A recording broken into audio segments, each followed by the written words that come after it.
Todos me ouvindo bem? Muito bom. Vamos ver quanta gente vai ter hoje participando dessa aula. Eu acho que não vai ter muita gente. Vamos torcer para ter um quórum aí, mínimo pelo menos, né? Que eu sei que durante a semana é complicado para muitos.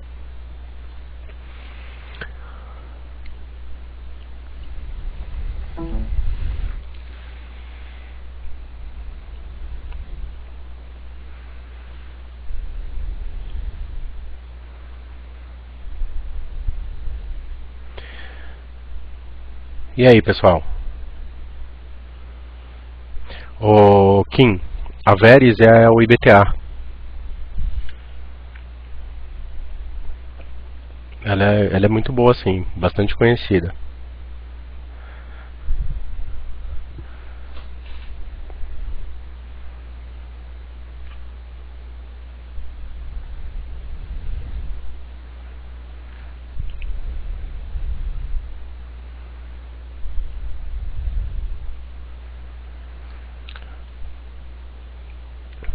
Nada, Lincoln. Acho que o que o Johan colocou lá, eu acho que é bem pertinente, né?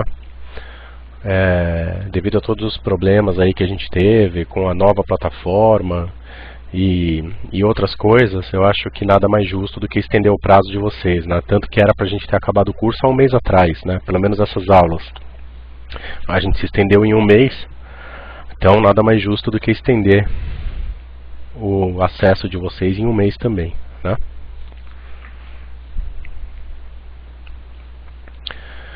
Eu espero que vocês passem no exame, né? É só isso que eu espero. Que vocês consigam estudar bastante e passar no exame.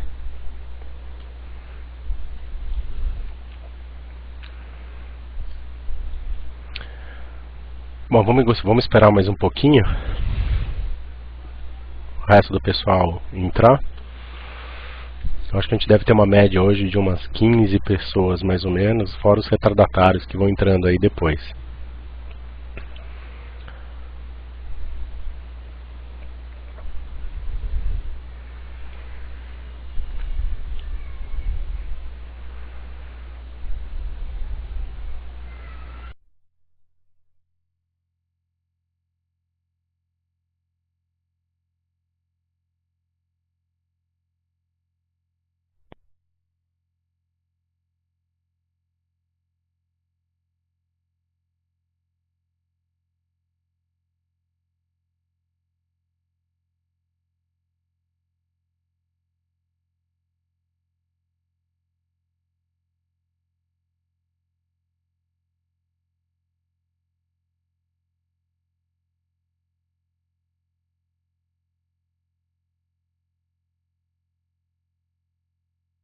Ô gente, desculpa, vocês não estavam ouvindo minha respiração porque eu dei um mute aqui. Mas eu tô aqui. Estão ouvindo minha respiração agora, não? Beleza.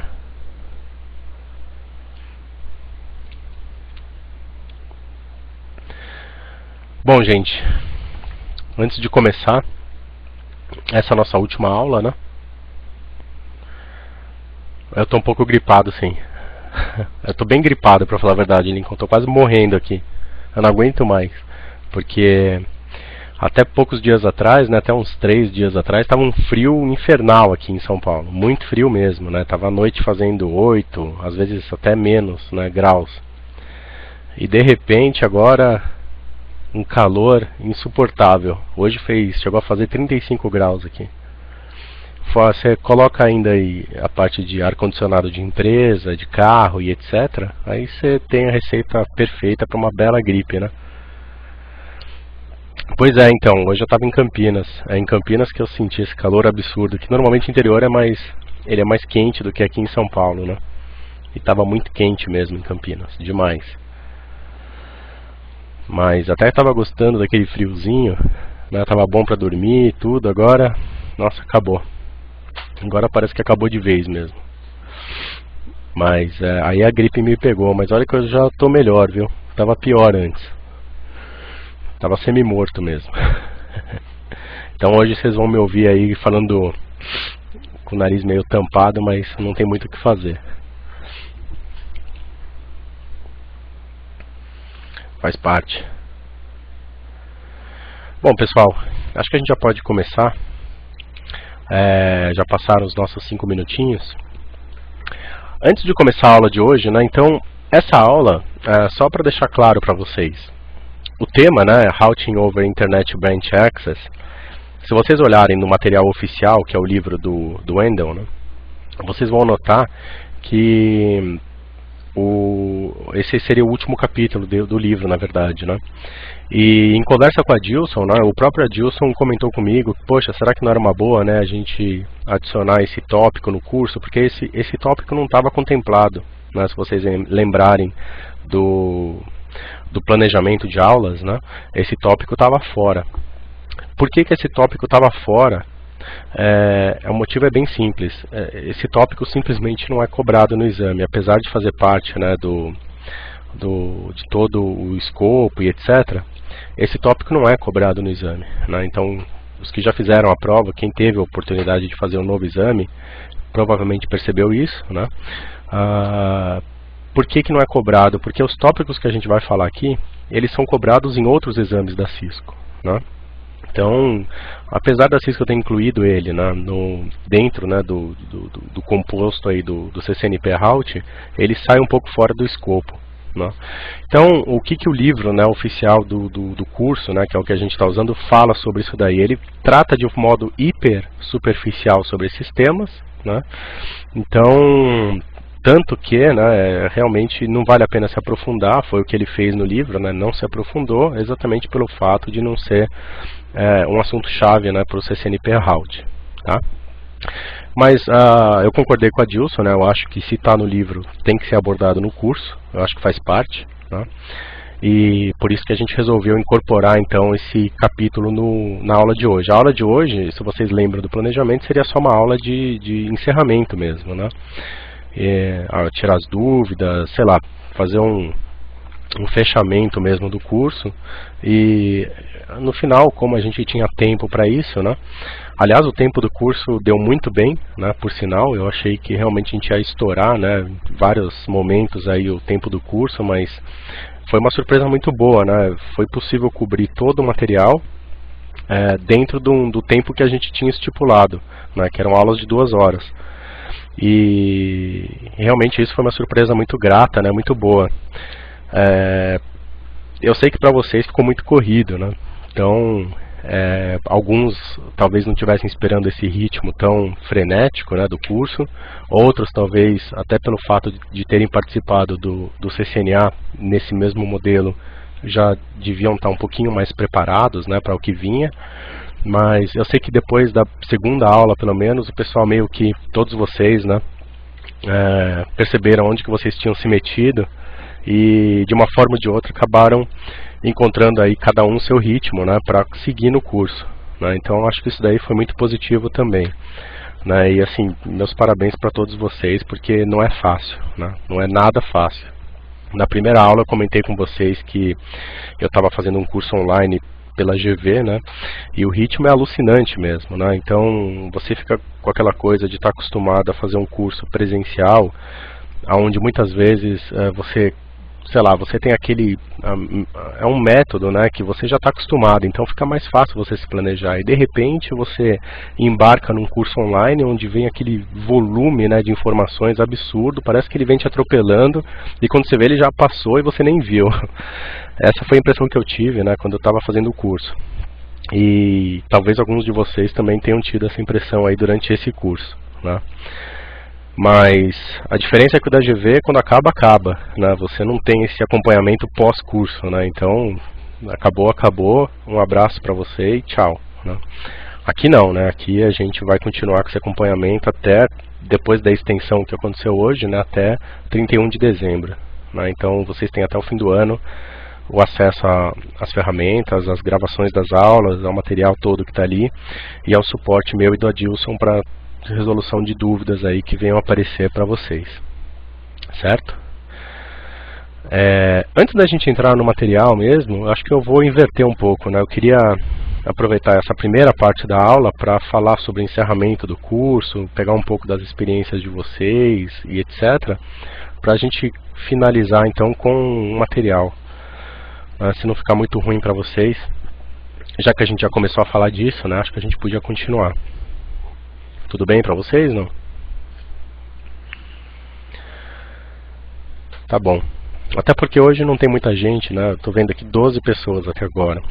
Eu acho que a gente vai fechar aí a aula de hoje com umas 15, como eu tinha falado. Não acho que vai chegar a 20, né? Porque já era esperado mesmo, até pelo fato da aula ser numa segunda-feira, né? E muita gente tem faculdade, etc. Vai ver só essa gravação depois.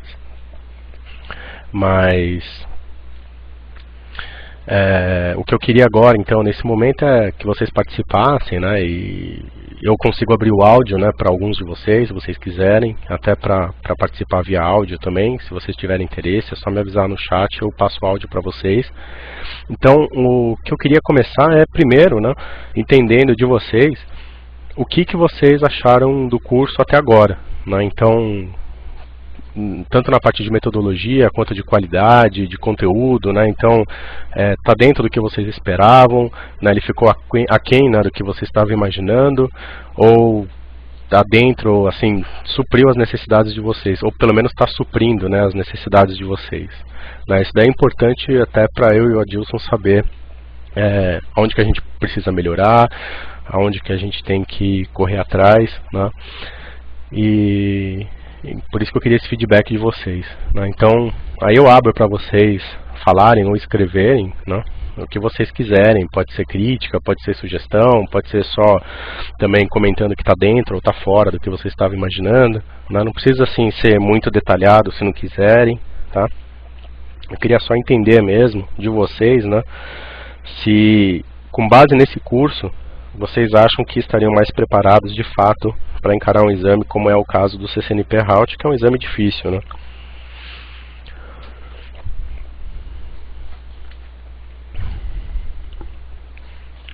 Também queria entender de vocês na parte de laboratório, por exemplo, né, se os labs que foram postados já desde o início do curso ajudaram de alguma forma, vocês chegaram a fazer esses labs, né? Isso é uma coisa que eu queria entender também. Porque eu não tenho como saber, né, se vocês foram lá, baixaram os arquivos, tentaram implementar. Então eu queria entender, né, se os laboratórios estão ajudando de fato vocês, né, se estão atrapalhando, se vocês não tentaram, né? Esse tipo de feedback é importante também. Legal, Kim. Legal, Daniele. Legal mesmo, Lincoln. Bom feedback.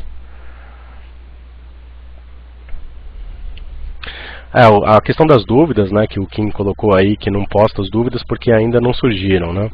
É normal isso também. Eu brinco, né, com vocês. Outro dia, acho que, eu não lembro agora o nome de quem foi, mas alguém chegou e colocou no fórum de aula da parte de BGP, falando que estava indignado, né, porque BGP é um assunto tão assim complexo, tão rico, né, de informações, e ele não via nenhuma pergunta sobre BGP no fórum, né? Tinha acho que umas 2 ou 3 perguntas. Eu lembro quando eu li aquilo, eu dei muita risada, né? Porque eu falei, poxa, ele se deu ao trabalho de ir lá, escrever isso, né? O Daniel, o próprio, e não colocou a dúvida, né? Então eu fiquei pensando, poxa, daí eu vou cutucar ele, depois dessa eu tenho que, né, dar uma cutucada ali. Aí eu até falei, brincando ali, falei, Daniel, vou dar uma cutucada em você, né? Cadê a sua pergunta, né? Então, assim, às vezes a gente fica muito na expectativa que o outro vai participar, né? E a gente fica um pouco frustrado quando esse outro não participa, né? Só que a gente esquece que a gente também tem o nosso papel ali. Então, às vezes é muito fácil, né, a gente pegar carona num fluxo aí que já está rolando, né? Então, quando, por exemplo, já tem perguntas acontecendo, respostas, etc. Mas às vezes é muito difícil você começar uma corrente dessas, né? Então, você está lá estudando, de repente pinta uma dúvida. E aí você trava porque você vira e fala, olha, essa dúvida que eu tenho, será que é válida, né? Será que faz sentido, né? Será que o pessoal vai achar que, pô, eu não sei nada desse assunto? Que é a mesma coisa que acontece numa aula tradicional, certo? Mas aqui você ainda tem a vantagem de que você não precisa levantar a mão e falar na frente de uma classe inteira, né? Você só escreve ali, ninguém te conhece pessoalmente, né? Apesar de ter sua fotinho ali, ninguém sabe quem você é. Então usa esse anonimato para colocar as perguntas, né? Se o seu problema é timidez, vergonha, né? Nesse ponto, eu acho que o curso online é perfeito, né? Porque você pode ficar escondido atrás do seu computador. Então usem isso, gente, né? Coloquem as dúvidas. Às vezes uma dúvida que vocês julguem banal, né? Não é tão banal assim, né? Então pode ser uma dúvida que você leva lá pra frente e vai te atrapalhar nos estudos, né? Mas se realmente não tem dúvidas, o que eu acharia perfeito, né? Muito bom, vamos continuar então, e as dúvidas eventualmente vão surgindo, né? Não precisa ser um calhamaço de dúvidas. Eu acho que o volume de dúvidas que está surgindo tem até sido num número razoável, né? Eu não acho que são poucas, não. Tem bastante dúvidas aí e a gente tentou responder todas elas, né? Então, eu acho que a gente tem que usar esse recurso aí, tá bom? Com relação ao Adilson, né, eu queria só comentar uma coisa que eu achei engraçada também, porque quando a gente começou o curso, eu já tinha experiência com essa plataforma, né, já tinha feito CCNA, apanhei muito no CCNA no começo, né, para entender também essa parte de interação com vocês e tudo. Só que o Adilson não tinha essa experiência, né? A experiência do Adilson era com aulas presenciais, e ele é muito bom nisso, por isso que eu convidei ele para fazer esse curso comigo, né? Eu já tinha uma experiência de trabalho, né, com o Adilson, e sabia que ele era a pessoa certa para estar comigo nesse projeto, né? Mas ele realmente apanhou bastante no começo, né? E eu sabia que ele ia apanhar, né? E infelizmente casou das aulas, né, acontecerem com ele primeiro, né, como tutor. Então, ainda isso, né, para atrapalhar mais ainda a vida dele. Mas eu acho que ele se saiu muito bem, né? Eu acompanhei algumas aulas escondido, né, aulas dele. Eu acho que ele realmente a didática dele que ele tem em sala de aula, ele conseguiu trazer para esse ambiente, que eu achei fantástico, né? Apesar de ter apanhado um pouquinho no começo, eu só tenho elogios aí a tecer pro Adilson, né? Então, eu acho que foi bem legal nesse sentido. Para ele, com certeza, foi uma experiência muito legal, né, também. Então, teve isso também. O Adilson teve os dogs, né, para ajudar ele, como o Marcelo está colocando aí. E o Adilson sofreu mais ainda por causa da plataforma nova, como o Kim colocou. Quer dizer, a plataforma ela vinha, né, de uma forma estável até... eu não lembro até que aula, né? Eu acho que até a aula 8, né? Se não me engano, até a aula 8 ela vinha com aquela mesma plataforma que não tinha problema, não tinha bug, não tinha nada. De repente, da aula 8 para 9, eles fizeram a mudança. E assim, eu sabia que essa mudança ia acontecer, eu só não sabia quando, né? Então, foi realmente uma pancada na nossa cabeça, né? Porque eu estava muito ansioso por essa nova plataforma, porque eu sabia que ela traria um monte de recursos que enriqueceriam muito as aulas, né? Só que eu não sabia que ela ia chegar com tantos bugs assim. E prejudicou muito o andamento do curso nesse sentido. A sorte que já estava praticamente no final, né, quando aconteceram os problemas. Então, até que não foi tão ruim como poderia ter sido, né? Então demoraram aí quase um mês para resolver a maioria dos problemas, né? Resolveram. Então, isso daí é muito bom. Inclusive as gravações, né, que estavam com aquele problema bem chato, né, do slide que não se encaixava na tela, você tinha que ficar rolando, isso daí eles já arrumaram também. Então as próprias gravações agora já estão refeitas, né, com o slide agora centrado na tela, né. Então foi difícil também, né, para todos nós, né, não só para aqui o nosso lado aqui os tutores, mas para vocês também, né, que estão aí do lado de vocês e que de repente no meio de uma aula dá um problema e a gente tem que parar a aula, pedir desculpas para vocês e depois ou regravar a aula sozinho, que foi o meu caso, né, ou o Adilson, coitado, teve que regravar a aula de PV6 umas 5 vezes, porque toda vez que ele tentava dava algum problema novo, né. Então, assim, o Adilson tá craque de PV6, porque viu esse assunto tantas vezes, né, durante o curso que acabou decorando tudo, né? Então, nesse sentido, hoje ele é um especialista, né? Mas faz parte, né? Então, sobre os novos projetos, eu acho que a gente tinha um projeto, né, de lançar a parte do CCNA Security, né, na sequência, como curso nesse formato que vocês estão tendo agora. Mas eu acho que talvez, né, a gente mude um pouco o foco para focar realmente na continuidade desse curso, né, que é o Switch, né? Então faria talvez mais sentido agora, né, a gente fazer esse curso de switch, né, do que de repente dar um passo para trás e fazer um curso de CCNA Security, né. Então, isso daí a gente ainda não decidiu, né? Eu tenho ainda que conversar com a Dilson sobre isso, mas a ideia, a princípio, pelo menos, eu estou mais inclinado a fazer o switch do que o CCNA Security, né? Tem que ver o que ele acha, como que está a disponibilidade dele também, e a gente faria um curso nesses mesmos moldes aí para switching, né, também. Então, vamos ver o que vai sair. De repente sai os dois cursos em paralelo, não sei, né? Vamos ver. Tudo depende de tempo, né, gente? Esse que é o problema. O meu tempo ele tem sido cada vez mais curto, né? Tá muito difícil arrumar tempo, muita coisa acontecendo, e para vocês também imagino que é complicado também. Vocês não vão querer participar de um curso CCNA Security e Switch ao mesmo tempo, né? Então, também não quero penalizar ninguém em ter um curso em paralelo, sendo que vocês vão ter que ficar naquela dúvida qual que vocês vão escolher, né? E também o objetivo não é criar uma mega empresa de treinamento com milhões de cursos, etc., porque a gente aí perde um pouco o foco em qualidade, né? E qualidade, desde que eu comecei com essa parte de treinamento, não só online, mas também no presencial, tem sido o foco máximo, né? Então, o ideal é focar em qualidade, né? E não em quantidade, né? Então, a gente tem tentado fazer isso, por isso até que a gente poderia, por exemplo, né, naqueles problemas que tiveram com gravações, etc., falado para vocês, olha, gente, infelizmente aconteceu, é isso aí, paciência, né? E deixado como estava.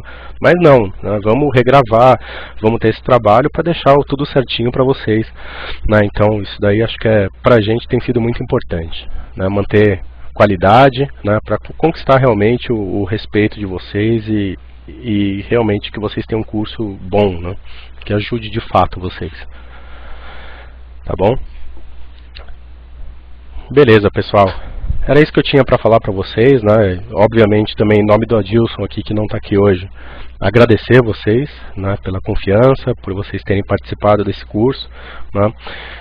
Pedir desculpas por todos os problemas aí que a gente teve, né, que felizmente, aparentemente, né, acabaram, e bola pra frente. E mais uma coisa, né, a gente vai ter então, eu prometi isso daí pra vocês e obviamente eu vou cumprir, né, a gente acaba hoje o curso, oficialmente, né, por isso que eu coloquei aqui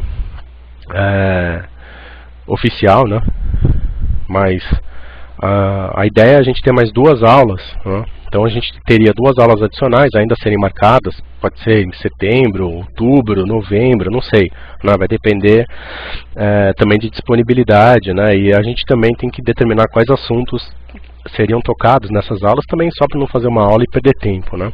A gente tem que aproveitar muito bem esse tempo nosso e de vocês, né? Então a ideia é fazermos 2 aulas, uma focado de repente em laboratórios, né? Não vai dar para fazer muitos laboratórios, porque vocês sabem que os laboratórios, para fazer um bom laboratório, a gente gasta tempo, né? De todo mundo aqui. A gente fez alguns em aula, vocês sabem disso, né?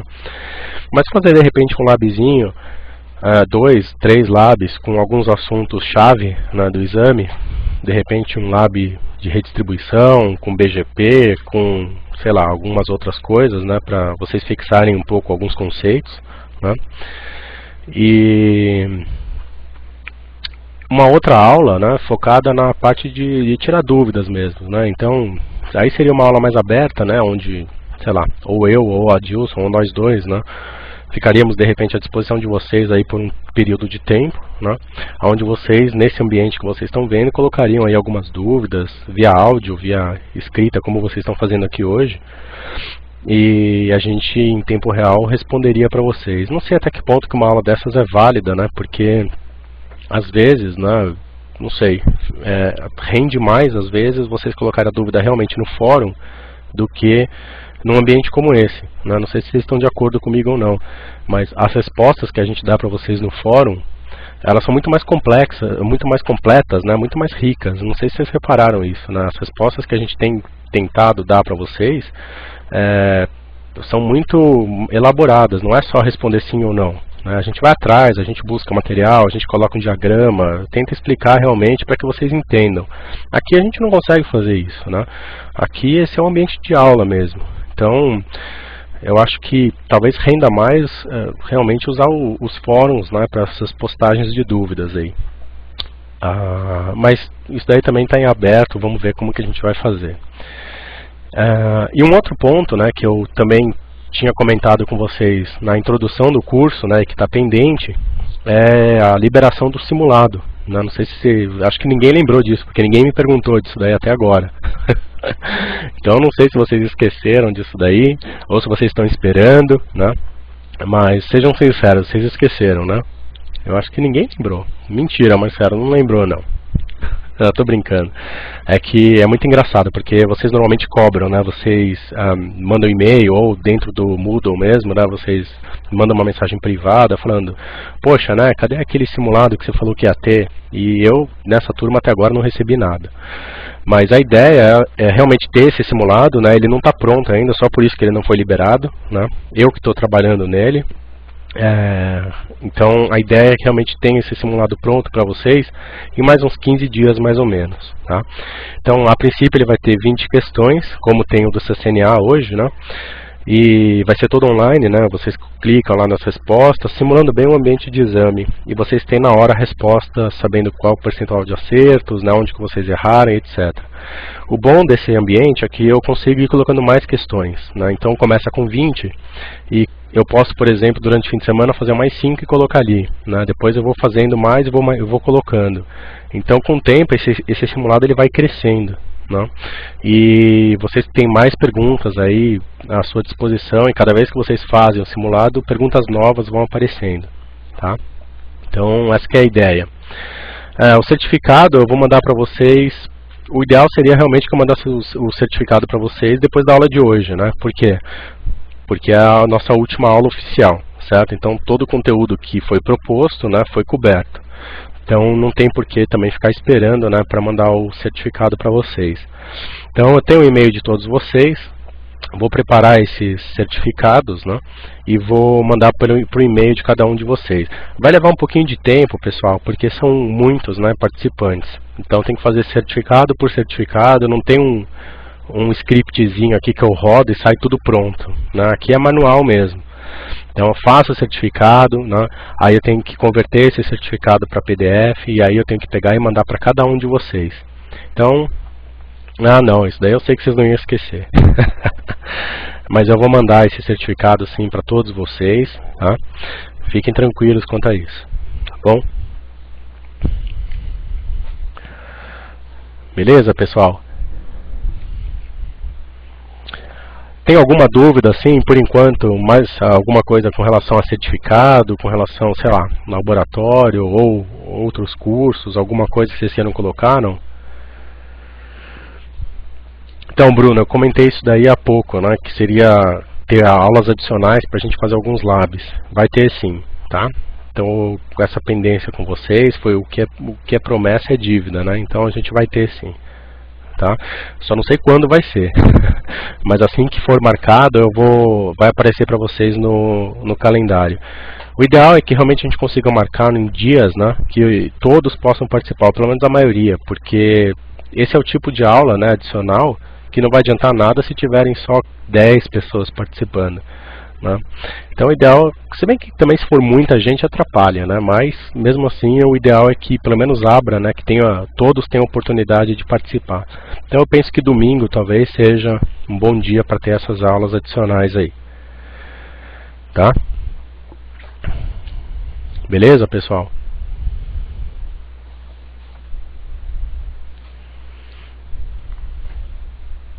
Então tá bom. Então a gente falou dos simulados, falou dessas aulas adicionais, o que mais? Falamos do ambiente, dos problemas, dos feedbacks de vocês, que eu gostei bastante de ver aqui, obrigado. Em nome do Adilson eu agradeço também. Mas acho que é isso aí, pessoal. Então, acho que com base nisso a gente pode partir então para a aula de hoje, que vai ser bem rápida, né?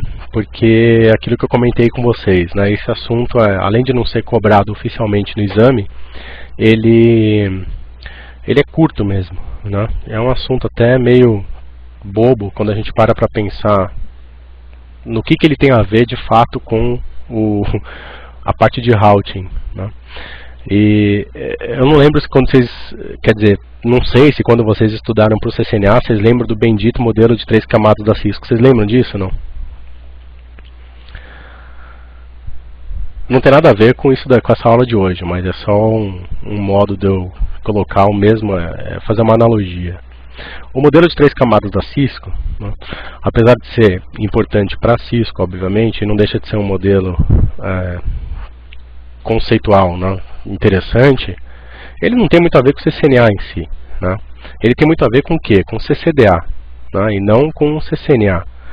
E também é um assunto que de repente a Cisco enfia no meio do exame que não tem nada a ver com o todo do exame, né? Então destoa um pouco, né, do que de fato o exame está ali para quê, né?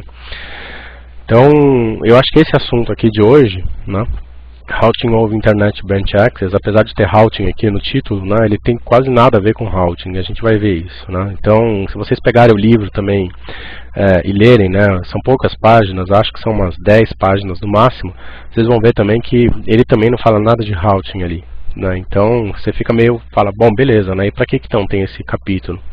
O que aconteceu foi que o autor, né, quando ele foi escrever o livro, ele, por ser um livro oficial da Cisco, ele optou por colocar todos os tópicos oficiais do exame, né? E na lista de tópicos oficiais do exame, esse tópico é um deles, é o último, né? Então ele falou, bom, melhor não arriscar, né? E foi lá e colocou.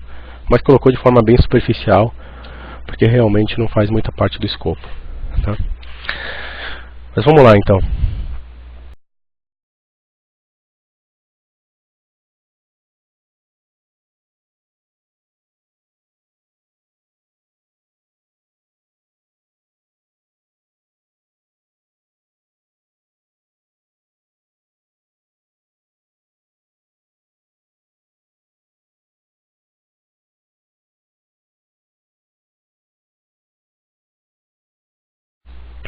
Então a aula de hoje eu vou deixar o chat aberto o tempo inteiro, tá? Até porque tem pouca gente, né? 16 pessoas só. Então acho que não tem problema nenhum, vocês podem ir participando conforme a coisa vai andando, né? Então a aula de encerramento vai ser para cobrir, né, a parte 7, se não me engano, do livro, que é Routing over Branch Internet Connections, né? O que significa, né, isso daqui? Na verdade é roteamento sobre o que é branch, né? Branch é filial. Então eles usam o termo branch para caracterizar as filiais, né? Por exemplo, porções menores, né, de uma grande empresa, escritórios pequenos, né, de uma grande empresa, que não vão investir uma fortuna, né, para ter uma linha dedicada, por exemplo, uma linha privada para se conectar com a matriz, né? Então a aula de hoje é sobre isso, né? É sobre as alternativas que existem, né, para a gente fazer essas conexões entre matriz e filial, né? E como que isso daí é feito, né? O que requer, né, de recurso para que isso daí aconteça, tá? Então esse que é o tema da aula de hoje. Então vamos lá.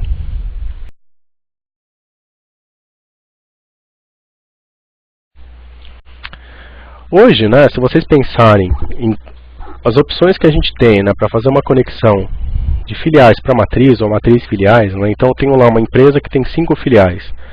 Vamos pensar alguma empresa, né, que as filiais são pequenas, né, então, sei lá, pega um submarino, por exemplo, né? Talvez não seja uma escolha muito feliz, mas sei lá, talvez sirva como exemplo, né? Então, pensa assim, o submarino, vamos supor que ele tenha, né, um escritório central, que deve ser um prédio gigantesco, com um monte de gente trabalhando lá dentro, e etc, para fazer todo aquele portal, né, de comércio eletrônico acontecer, né? Como filiais, eventualmente, o submarino talvez tenha escritórios regionais, né, sei lá, em cada cidade ou mesmo em cada estado, se for o caso, só com algumas poucas pessoas ali, né, para dar vazão, né, para os negócios regionais ali do submarino. Às vezes precisa de alguma coisa que, sei lá, muito específica para um determinado estado. Precisa, por exemplo, da parte financeira, né, alguém do financeiro ali, porque tem impostos, né, que não são cabíveis, por exemplo, em outra região do Brasil. Um exemplo, né? Então são escritórios pequenos, né, representações comerciais ou escritórios pequenos que de alguma forma precisam se conectar com a matriz seja para acessar a intranet da matriz, né, seja para acessar um servidor da matriz, né, seja para qualquer outro tipo de acesso, né, à matriz. Quando vocês estudaram lá no CCNA, vocês devem lembrar, né, do Frame Relay, por exemplo. Né? Frame Relay, até hoje, apesar de ser uma tecnologia mais legada, né, ele é muito usado para esse tipo de conexão. Né? Então, você tem na matriz, né, considerada o hub, né, desse ambiente, ou seja, o ponto central, o ponto focal, né, e as filiais, né, elas se conectam por meio de né, circuitos virtuais permanentes, né, no caso do PVC, do Frame Relay, até a matriz. Né? Então, no caso do Frame Relay é um circuito mesmo, né? Vocês devem lembrar disso daí. Né? Então é alocado um circuito mesmo, físico, dentro da rede, né, para chegar até a matriz. Né? Então, uma tecnologia que não é das mais caras, apesar de não ser também tão barata, né? Ela atende, né? Principalmente porque esse tipo de comunicação hoje não exige uma largura de banda muito alta, né? São filiais com pequenos números de funcionários, né? Então não precisa ter uma largura de banda excessiva. Só que, né, não é tão prático, principalmente se a gente vai pensando que um desses escritórios regionais fica lá no meio da Amazônia, por exemplo. Pode ser, pode acontecer. Né? Então o Frame Relay, essa rede Frame Relay das operadoras, ela às vezes não vai ter capilaridade para chegar até lá. Né? Então esse seria um dos problemas. Outra tecnologia que existe são as VPNs baseadas em MPLS, né? Uma tecnologia bem mais moderna, né, que está sendo muito usada hoje, né, e que pouco a pouco está fazendo o Frame Relay sumir do mapa. Né? Então, MPLS, né, vocês devem saber, é uma tecnologia já baseada em IP. Né? Então, as redes são redes bem mais modernas. Né? Em vez de você ter switches, frames relay, você vai ter roteadores, né, fazendo tagging de pacotes, etc. Né? Só que cai no mesmo problema do Frame Relay quando a gente fala em capilaridade. Talvez seja um problema até maior. Né? Como MPLS ainda é relativamente novo, né? MPLS deve ter aí uns 10 anos, né, de implementação nas grandes operadoras para o usuário final, não é tão simples, né, você prover esse tipo de conectividade em locais mais distantes, né, dos grandes centros metropolitanos. Ainda hoje é um problema isso. Tá? Então, às vezes você não vai ter essa possibilidade em determinados pontos do país, principalmente um país como o Brasil, que tem um tamanho aí, desculpa gente, quase continental, né? Em termos de custo, né, a VPN MPLS, ela hoje, né, é bastante competitiva quando comparado com o Frame Relay, se não até mais barata em alguns casos. Tá? A Metro Ethernet também é uma coisa relativamente recente, né, uma tecnologia relativamente recente, né, baseada em camada 2, Ethernet mesmo. E essa daqui, em termos de capilaridade, é pior ainda do que as outras duas. Né? Ela fica muito próxima, né, dos centros metropolitanos. Saiu do centro metropolitano, os anéis Metro Ethernet, eles não existem. Né? Então você não tem como chegar em clientes, principalmente quando a gente fala em filiais, que a gente imagina são locais mais afastados, cidades do interior e esse tipo de coisa. Né? Você não vai conseguir chegar lá com uma rede Metro Ethernet. Desculpa, gente, que a gripe às vezes aperta aqui e minha garganta está começando a coçar, mas não liguem não, tá? Deixa eu só pegar uma pergunta do Kim aqui, que ele está perguntando qual que é a diferença de VPN e MPLS da convencional. Kim, VPN é VPN, se a gente parar para pensar, tá? Todas são VPN, a diferença é só o meio que está sendo usado. Tá? A VPN MPLS ela vai fechar uma conexão ponto a ponto,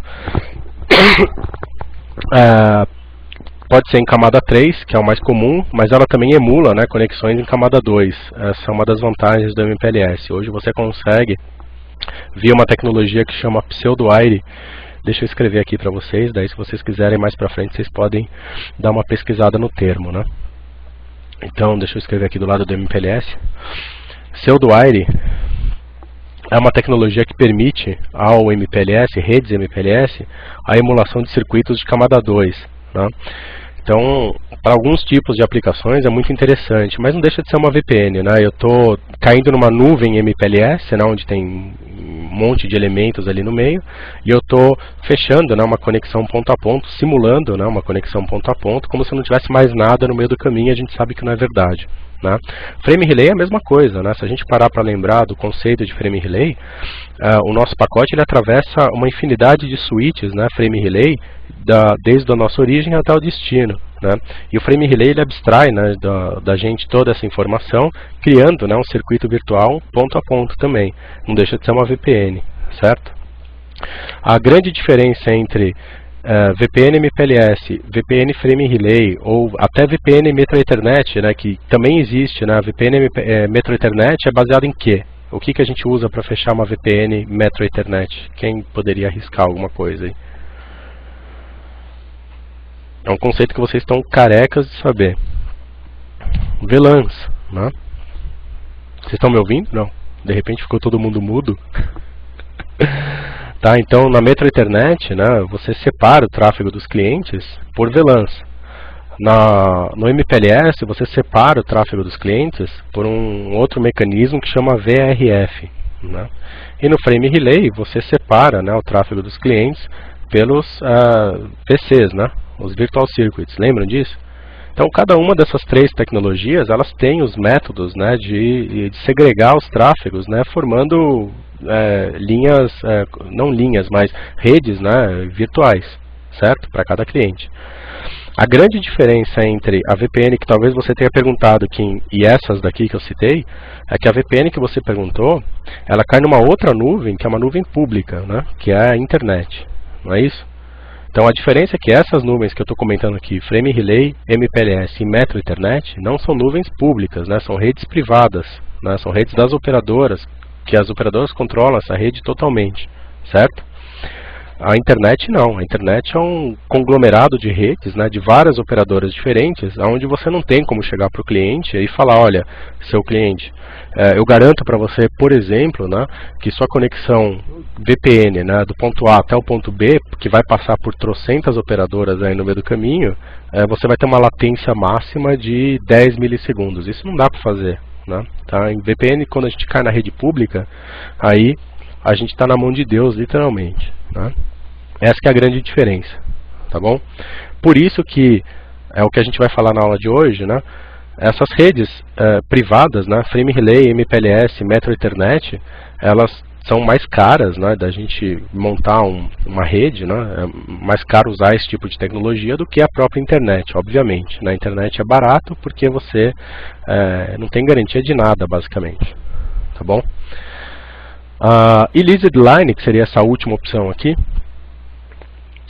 seriam as linhas privadas, né, que hoje em dia ainda é usado, né, para alguns tipos de conexões, que exigem, por exemplo, confiabilidade máxima, você tem que ter total controle do que vai cair dentro daquele link e esse tipo de especificidade, né? Mas é muito caro, né? Até hoje é muito caro. Então você ter uma linha, né? A operadora te entregar uma linha que só você vai usar para fazer uma conexão com outro ponto, ainda hoje é muito caro, né? E aí as conexões podem ser via fibra, via par metálico, via rádio, o que quer que seja, tá? Mas é uma modalidade um pouco mais custosa, tá? Mas bem mais confiável. Isso aí vocês devem lembrar também do CCNA, com exceção do MPLS, que o CCNA não trata, e Metro Ethernet, que também sai um pouco fora do escopo do CCNA, vocês devem lembrar muito bem de Frame Relay e Leased Line, pelo menos, né? Isso aí era na parte de WAN, lembram? Vocês viram bastante isso daí. PPP, exatamente.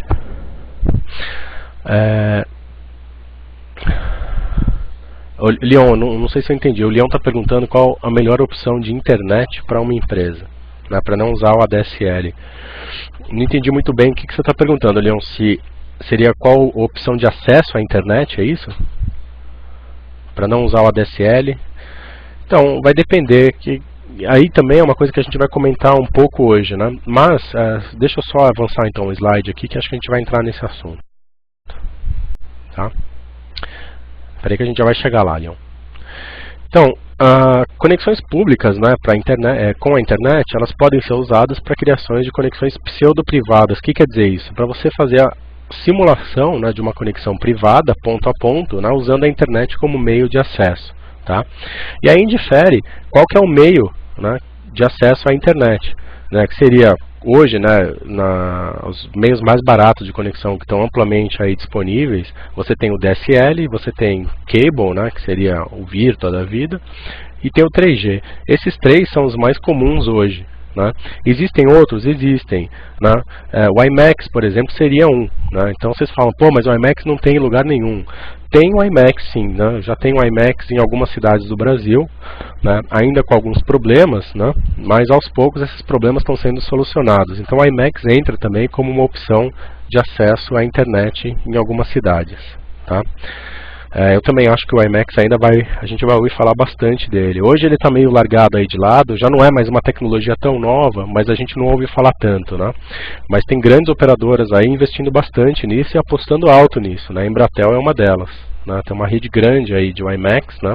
E continua o investimento, continua ainda fazendo pesquisas e até novas ativações em cima dessa tecnologia. Tá? Então aqui, né, aí acho que talvez vá um pouco de encontro com o que o Leon perguntou. Né? Aqui tem um exemplo, né, de acesso à internet para uma pequena empresa, né, SOHO, quer dizer Small Office, Home Office. Né? Então são empresas, né, normalmente pequenas, com 2, 3, 4 funcionários, 10 funcionários no máximo. Né? E como que essas empresas se conectam à internet? Para essas empresas, não vale a pena você adquirir outro tipo de tecnologia de acesso. Elas basicamente caem, né, no mesmo pacote de acesso de um usuário residencial. Aqui nesse exemplo, né, um cable modem simples, né, fazendo a conexão desse cara com a internet. A única diferença que a gente vê aqui é que atrás do cable modem, ele tem o que? Um roteador em vez de um computador, como vocês têm na casa de vocês. O que não deixa, hoje em dia, né, isso aqui também mudou bastante, porque se você pegar na casa de vocês, quantos aqui usam um access point em casa? Ó, a gente está com 17 pessoas aqui, eu apostaria que pelo menos metade hoje tem um access point em casa. Né? O access point de vocês, ele faz esse papel desse roteador aqui, ó. Né? Por quê? Vocês ligam ou o cable modem ou a DSL de vocês nele, né? E ele roteia, né? Ou seja, ele faz um NAT, ele faz toda a função, né, que esse carinha aqui faria. Né? Então, vocês já têm isso hoje, né, na casa de vocês. Ou o próprio roteadorzinho, né, o cable modem no caso, pode ser um cable router também, né, e fazer roteamento, que também é muito comum em muitas operadoras. Então, hoje você já tem isso, né? E as pequenas empresas também têm. A diferença é que as pequenas empresas eventualmente botam um roteador mesmo ali, um Cisco, ou um Huawei, ou qualquer outro ali. Né? Mas a função que ele vai fazer é a mesma. Né? Cable modem é uma boa opção? Sim, né? Não é uma opção ruim, né? Vamos dizer assim. E a DSL? Também, né? Não é uma opção ruim também. Né? Para pequenas empresas, supre. Né? Para que você vai gastar mais? E aí o Leon perguntou, tem opções? Tem. Né? Qual que é uma opção, por exemplo, que a Embratel vende, né, para empresas, para acesso à internet? Né? Obviamente a Embratel não vai oferecer para grandes empresas, né, a DSL ou cable, né, para acessar a internet. Então a Embratel tem um serviço diferenciado, né, que chama... Acho que é BLT, se não me engano. Não me perguntem o que essa sigla aí significa, eu não lembro. Né? Mas, basicamente, é um acesso internet via MPLS. Deixa eu só escrever aqui que é Embratel, porque... senão depois alguém vai ver essa gravação e falar, pô, mas do que será que ele estava falando? Tá, então... essa é uma das opções, né? Você contrata da Embratel um acesso internet via MPLS. Qual que é a vantagem disso?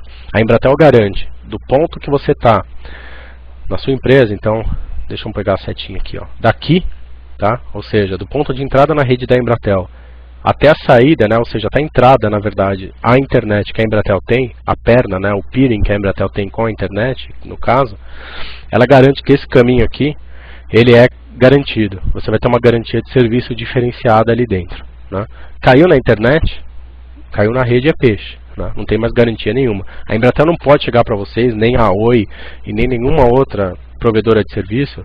Ela nunca vai poder chegar para uma empresa e falar, eu garanto um SLA num link internet para você de 99,999%. É impossível. Ela pode garantir do link, né? Do link que eu quero dizer é esse pedaço aqui, ó, até o roteador dela. Isso ela deve, inclusive, oferecer para as empresas, né? É a obrigação dela oferecer isso daqui, né? Agora, daqui para dentro, se cai, por exemplo, um roteador da internet aqui em cima e você ficou sem acesso a um site ou a um provedor ou sei lá o que, né? Você não pode ligar para a Embratel e exigir dela esse tempo que a internet ficou fora, né? No contrato ela não é obrigada a cobrir isso daí, obviamente ela não tem controle, né? É caro, Leon, é caro sim, tá? É bem mais caro do que você contratar os acessos que a gente conhece aí, que são os baratinhos, né? Os enlatados. Mas você contratar um acesso profissional, entre aspas, à internet, é bem caro, né? Então, hoje você paga, por exemplo, por um Virtua, né? Aqui em São Paulo, o 2 MB, se não me engano, tá o que? R$59, acho, por mês, alguma coisa assim, né? O MPLS 2 MB, por exemplo, de acesso à internet, você vai pagar R$1.000 por mês, bem mais até, tá? Isso sem contar, porque isso daí que eu estou falando é só o serviço, né? Tem o custo de ativação, tem o custo de aprovisionamento, tem se você for também comprar no bolo o roteador, né? Eles vão te alugar o roteador, tem esse custo embutido também. Então assim, é caro, né? Comparado com o acesso tradicional, é bem caro. Você tem que se perguntar o quê? Se de fato você precisa disso, né? A sua empresa precisa disso, né? Outra diferença, né? Você vai ter, por exemplo, eles vão te dar, quando você contrata um MPLS, esse serviço aqui da Embratel, dependendo do tamanho do link que você contratar, você tem um direito, né, a um número X de endereços IP válido, né, para você configurar nas suas máquinas que estão atrás dessa conexão. Então, os servidores, por exemplo, que estão na sua rede, vão ter IP válido, né, na internet para acesso externo, né. Os provedores domésticos, né, como os produtos domésticos, né, vamos dizer, como o Virtua e o Speed da Telefônica, eles têm a opção de você ter IP fixo, só, né. Eles não vão te dar, por exemplo, 10 IPs válidos para você endereçar máquinas atrás, né. Então, o escopo é um pouquinho diferente, tá?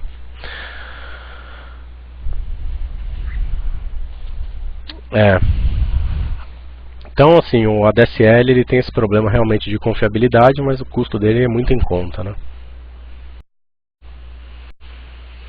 Aqui, tá, só peguei algumas figuras do livro. Aqui, isso aqui tudo está no livro, né? Tanto a figura anterior quanto essa daqui. Então aqui ele dá um exemplo, né, de um roteador agindo como DHCP server e client ao mesmo tempo. Isso aqui é meio básico, né? Eu não acho, só coloquei realmente porque estava lá no livro, né? Então, comentar um pouco com vocês. Por que ele é client? Porque quando ele se conecta, né, com um provedor de acesso, muitas vezes esse IP que vem aqui na interface Ethernet dele é dinâmico, né, não é fixo. Então você não pode ir lá e configurar um IP com o comando IP address blá blá blá, né? Você tem que deixar esse IP ser pego automaticamente pelo DHCP server do provedor. Então o que você faz? Em vez de ir lá e configurar o IP com o IP address e o IP, você coloca na interface Ethernet, por exemplo, o comando IP address DHCP. Não sei se alguém já viu esse comando alguma vez. Já viram ou não? Vocês sabiam que dava para fazer isso aqui? Então, vocês podem testar depois isso, né? Mas os roteadores Cisco, nas versões mais antigas do iOS, esse comando não era suportado. Mas acho que a partir da 12.2, se não me engano, que já é bem antiga, ele passa a ser suportado. Então, quando você entra na interface, você tem essa opção, na IP address DHCP. A interface ela fica então procurando um servidor DHCP que esteja conectado nela para se autoconfigurar com o endereço IP. Tá? Então, é uma opção para quando você está conectado a um provedor de acesso que venda um produto doméstico, né? Eu falo doméstico, mas não é só doméstico, né? Mas é que esses produtos enlatados de banda larga, como banda larga Virtua, Speed, etc., o foco deles é o mercado doméstico, né? Apesar de vender para pequenas e médias empresas, o foco sempre foi doméstico, né? Então, muitas vezes você pode precisar do DHCP aí nesse caso, né? Isso no caso, Kim, seria equivalente a você aquela outra conexão aqui, ó. Esse desenho aqui, ó, né? Então essa porta aqui do roteador, ó, F01, que está ligada no Cable Modem, ela se autoconfiguraria. Você teria que colocar aqui o IP address, por exemplo, DHCP, se você não tiver um IP fixo da operadora, entendeu? E aqui ele fala, ó, esses dois IPs eles estão na mesma rede, né? O que é óbvio, né? O default gateway desse cara aqui, ele vai ser sempre o roteador do ISP, que no caso do Cable Modem, né, é o CMTS. Eu não sei se vocês já ouviram falar, né, mas é um agregador de Cable Modems no lado da operadora, chama CMTS, né? Então o default gateway do Cable Modem, do CPE, na verdade, sempre vai ser uma interface dentro do CMTS. No caso do DSL, né, vai ser uma interface dentro do DSLAM, né, e aí por diante, tá bom? Sempre na mesma rede. Isso aqui é o princípio básico, né, de comunicação, lembra? Essas duas interfaces elas têm que estar na mesma rede, senão esses dois caras não se falam, né? Tá, então aqui, esse lado aqui então seria o roteador agindo como um cliente DHCP. Ele está recebendo o IP DHCP numa das interfaces dele via provedor de acesso. E desse outro lado aqui, ó, as máquinas, né, então tem um switch, suponha que tem um switch ligado aqui, e nesse switch tem duas máquinas, PC1 e PC2. Né? Esse PC1 e PC2 eles podem pegar IP que são fornecidos pelo próprio roteador. Então tem uma configuração de DHCP server no meu roteador e tem uma interface do meu roteador que está configurada como DHCP client, ou seja, ela pega IP do provedor, só que eu dou IP que eu configurei do outro lado para os meus clients, né, para os meus PCs. Né? Nada demais aqui. Vocês também devem ter visto, né, a configuração básica, né, de DHCP no CCNA. Acho que tem, né, faz parte do escopo, não faz ou não? Eu sei que no meu livro tem, tá? Então vocês podem olhar lá depois que tem, mas eu nem lembro mais se no CCNA cai ou não configuração de DHCP. Né? Mas, de qualquer forma, no livro tem, vocês podem dar uma olhada depois lá, como é que você configura um servidor DHCP dentro de um roteador ou de um switch Layer 3 da Cisco. Né? É bem simples de fazer, bem assim, não tem nenhum segredo. Tá? Depois se vocês tiverem curiosidade, não souberem como é que faz isso daí, apesar de ser amplamente documentado também, vocês podem encontrar fácil um exemplo de configuração na internet. Mas botem no fórum geral lá e eu mando um scriptzinho para vocês testarem. Tá? Exatamente, é o que quem está falando. Para pequenas empresas, né, você colocar o roteador ou mesmo um switch Layer 3 para ser o DHCP server da rede, como são poucos clientes que estão desse lado aqui, é o melhor dos mundos, né? Porque você evita, né, você não precisa comprar mais um equipamento para ser o servidor DHCP. O próprio roteador faz tudo para você. Né? Então é bem prático. Não é só o Cisco que faz isso não, tá, gente? Outros fabricantes também implementam essa funcionalidade, obviamente. Né? É bem básico isso daí. Mas de novo, né, isso daí é só mais em termos de curiosidade, porque esse assunto ele não vai ser cobrado de vocês no exame. Tá? Bom, como que eu faço a emulação de redes privadas usando a internet? Então, foi o que eu coloquei aqui. Redes privadas podem ser emuladas, né, sobre redes públicas. No caso, a rede pública master aqui para a gente sempre vai ser a internet. Né, é a rede mãe. Por meio de artifícios como tunelamento e VPNs. No fundo, o tunelamento nada mais é do que uma VPN, apesar de algumas publicações chamarem, né, de duas coisas distintas. No meu ver, é a mesma coisa, tá? Só com nomes diferentes. Sem adoção, né, desse tipo de artifício, você não consegue, né, por exemplo, clientes de uma filial não podem acessar recursos internos da empresa. Então, vamos supor que sua empresa tem uma intranet. Né? A maioria das grandes corporações hoje tem, né? Até as médias corporações. Pequenas é mais difícil, mas as médias e grandes têm. Né? O que é a intranet? É aquela página que você acessa de dentro da sua empresa via web, né, via um Internet Explorer, por exemplo, e lá dentro, né, tem um repositório com uma série de informações da própria empresa, né, e acessos, né, a arquivos, por exemplo, que vocês podem baixar. Tem, por exemplo, no caso da Embratel, na intranet da Embratel eu consigo acessar a parte de RH, eu consigo ver, por exemplo, o meu Olerite, né, dentro da intranet, eu consigo ver um monte de coisa lá dentro. Né? Se eu quiser acessar a intranet da Embratel daqui de casa, eu não consigo. Por que que eu não consigo? Porque a intranet da Embratel é acessível, né, só dentro da rede privada, né, da Embratel, dos escritórios da Embratel. No caso lá onde eu trabalho, né, é rede 10 mesmo. Né? Então, se eu tentar digitar aqui o endereço IP lá da intranet da Embratel, obviamente ele não vai ser roteado da minha casa até a Embratel, né? Não vou conseguir acessar a página da Embratel. Então como que eu faço, né, para acessar a página da Embratel aqui de casa? Eu teria que fechar um túnel, né, do meu roteador aqui de casa, né, aqui em casa tem um Speed, então eu teria que fechar um túnel do meu roteadorzinho Speed, né, ou do meu computador, no caso, até um equipamento que esteja dentro da rede ali da Embratel, para que eu consiga sair e entrar, sair e entrar é duro, né, mas para que eu consiga entrar, né, dentro dessa rede privada da Embratel e ter acesso aos recursos que estão lá dentro, né. Outro exemplo que eu coloquei aqui é o SAP, né, que é um sistema de gerência, né, não é um sistema de gerência, é um sistema de, putz, me fugiu a palavra agora, é um ERP, né, que as empresas usam para gerenciar estoques, a parte financeira, a inteligência de negócios. Ela condensa, né, todos esses módulos para que você consiga extrair relatórios, etc. Se eu quiser acessar, por exemplo, o SAP, que a Embratel também usa, né, se eu quiser puxar um relatório do SAP daqui de casa, também não vou conseguir, né.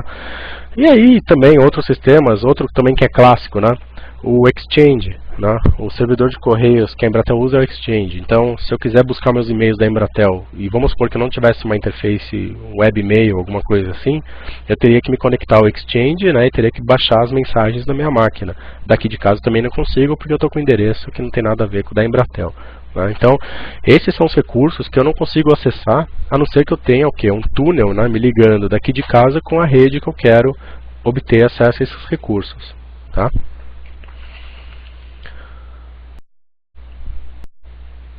Aqui então tem alguns exemplos que eu também peguei do livro, né, de conexão matriz filial sobre rede pública, né, então a nuvenzinha da internet aqui e alguns exemplos. Então aqui uma pequena filial, né, ou seja, vamos supor, uma filial com poucos funcionários, né, eu faço a conexão, por exemplo, usando um único roteador que vai fechar uma VPN, por exemplo, com esse firewall que está aqui em cima ou com esse roteador que está aqui embaixo, né. Se o roteador suportar essa funcionalidade, eu posso fechar uma VPN direta entre o BO1 aqui e o R2, né, e deixar esse túnel, né, entre aspas, estabelecido o tempo inteiro. É possível isso, né. Normalmente, nas empresas, quem fecha o túnel, né, que é chamado de concentrador de túneis, é o firewall, né. Então, na matriz, né, eu sempre vou apontar o client VPN ou o túnel que eu tenho no meu roteador para fechar com o firewall que está lá em cima, por exemplo, né. Então, ele que vai gerenciar essas conexões. Tá? Kim, essa parte de VPN é muito cobrada na parte de segurança, né? Cobra muito pesado essa parte de VPN, sem dúvida nenhuma. E o CCNP ele tinha, né, uma certificação que era a ONT que cobrava isso daí também. Ela sumiu, né? E eu acho engraçado porque isso daí não foi incorporado em nenhuma outra certificação, se não me engano, tá? Eu precisava ver se, por exemplo, o CCNA Security fala de VPN, né? Mas eu acho que não chega a se aprofundar muito, até pelo fato de ser o CCNA, né? Agora o CCNP, o CCSP, ele com certeza pega mais pesado na parte de VPNs, né? Porque envolve muito configuração do ASA, né? Na parte de concentrador VPN e tudo isso daí. Tá? Então talvez seja a certificação que hoje trata de forma mais específica esse tipo de assunto, tá?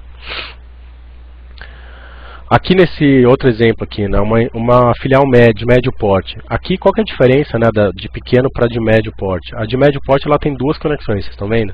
Então ela se conecta à matriz via um link dedicado, por exemplo, né? Só que ela tem como backup uma saída via rede pública, onde eu fecharia também uma VPN. Né?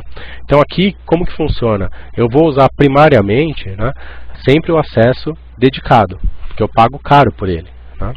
Se der algum problema nesse acesso, a interface cair, ou o link cair, ou esse roteador R1 aqui em cima for por espaço, eu alternativamente consigo, né, que meu tráfego flua por esse acesso via VPN. Né? Então isso é muito comum também.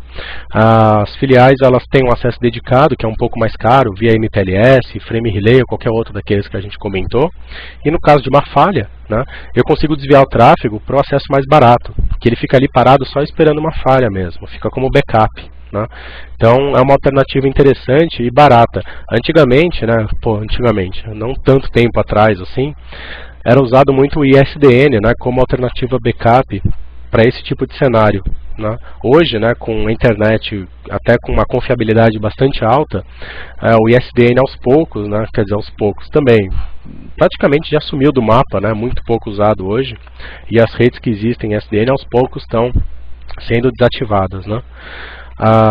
Mas era uma alternativa também bastante comum, né, há uns 10 anos atrás, um pouco menos até talvez, tá?